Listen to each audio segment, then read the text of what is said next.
Working with your element, part 3, Earth. Hey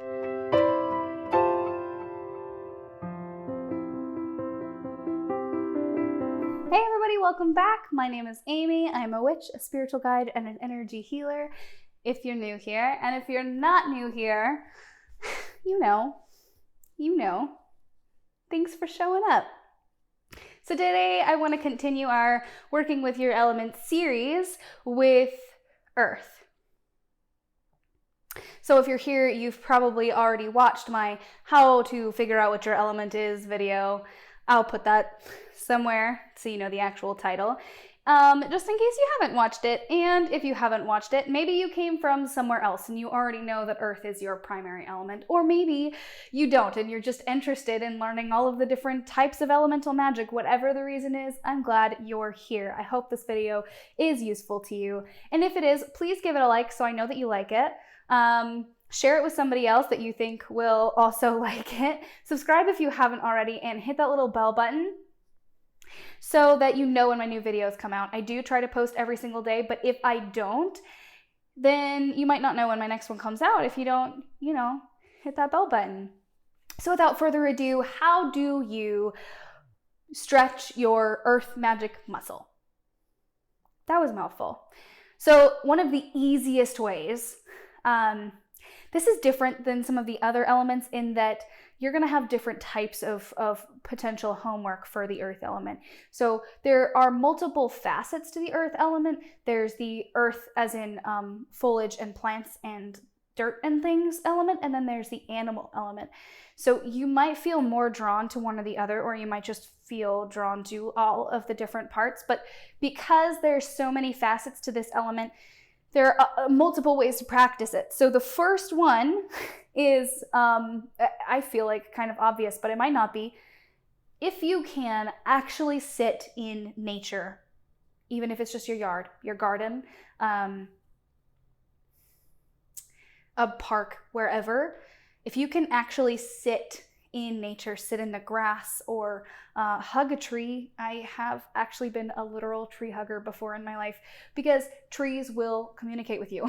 So if you put your hand on one, give one a hug, they're also less likely to hate you if you show them some love. So go to a park, go to a garden, sit outside, take some water for the plants around you if you want to show your thanks to the plants, and just do a sort of earth meditation. Sit there and focus on the earth around you, focus on the nature around you, and commune with it. Getting more specific than that is actually a little bit difficult for me. If you place your hand on a tree and you sort of try to clear your mind and you tell it things, you talk to it, or open your heart up to listen, very often trees they'll speak to you. You might not hear it audibly, sort of depends on the kind of person you are, but trees have a way of moving us, especially old ones.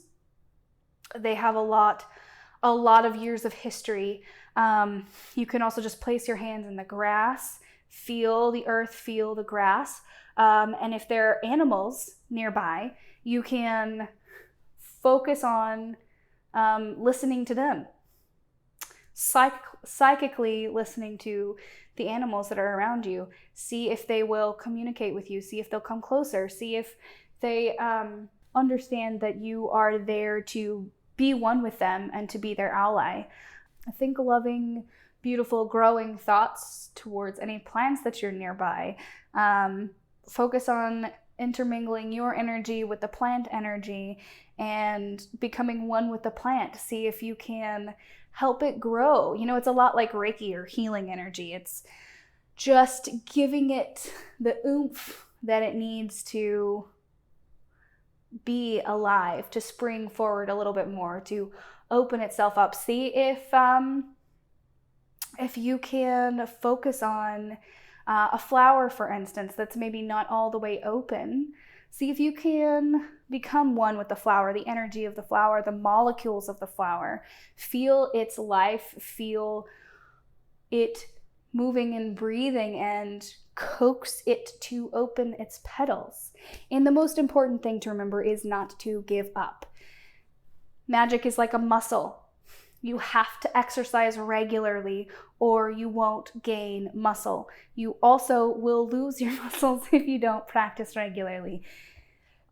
That being said, once a witch, always a witch. You probably know what I mean by that. But the idea is that you can't stop being a witch. You know, if you don't fall off the witch bandwagon, right? Maybe you don't do a spell for a year or 10 years, but that doesn't mean you're not a witch anymore. However, with elements, you do need practice.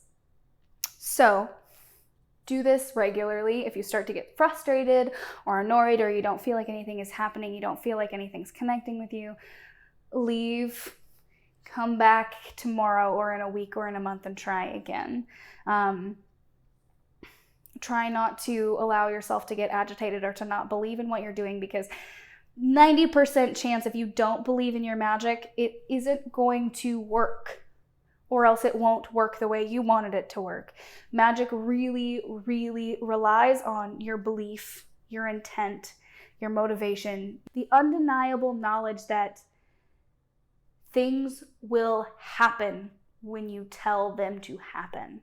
So remember that. Remember who you are. Remember your power when you're practicing with your element. Another thing you can do is you can use a house plant. You can talk to the house plant. You can create a spell to help it grow. You can feed it and water it and focus on it the same way that I mentioned doing an earth meditation in nature. You can sit and meditate on your plant, look at your plant, see the life in your plant, see the molecules in your plant, see the energy in your plant, intermingle your energy with the energy of the plant and see if you can encourage it to grow, encourage it to brighten, to be greener, to be more alive. See if it'll speak to you. You can do the same thing with a familiar or an animal companion that you have in your life. Talk to your dog or your cat. Focus on the energy of your dog or your cat. Quiet your soul and see if you can listen. Quiet your mind. See if you can hear what your animal has to communicate with you, and ask them to share their wisdom. It's okay to do that. And again, don't give up if it's hard the first time, or they don't necessarily trust you to really be listening the first time, especially with living things. I mean, you know that I believe that there is life in all of the energy around us, but when you're dealing with sentient beings like animals, they have thoughts and personalities and things as well, and they have a lot of memories, and so they need to trust you just as much as you need to trust them. So try to remember that. If you haven't already, and tell me about your experiences. Tell me how this goes for you. I would love to hear about it. I'd love to hear what happens if you try it, what methods you used, or if you have other methods for practicing earth magic. Let me know. Leave that in the comments down below, or send me a DM on Instagram. I always try to respond to my comments and DMs. I always try to respond to my comments and DMs. If I don't respond to you, I am sorry ahead of time, proactively. If you aren't following me on Instagram already, you should check out my Instagram. It's a lot of fun. I place pictures of my dogs up there. I post thoughts and blog posts and things like that, and also any like magical projects that I'm working on. So it's easier to get a feel for where my life is and what's actually going on with me. And if you want to see more videos like that, like this from me, also consider supporting me on Patreon. First tier patrons will receive a free oracle or tarot reading from me. You'll also get to be a part of our online spiritual community that we're building together. So if you want to be a part of the inner circle, head on over to Patreon. I'll also give you a shout out in one of my videos, and you'll get to have input on future videos. So it's worth it. It's a lot of fun. And that's all I have for you today. So as always, thank you so much for being here. I love you so much. Have a blessed and beautiful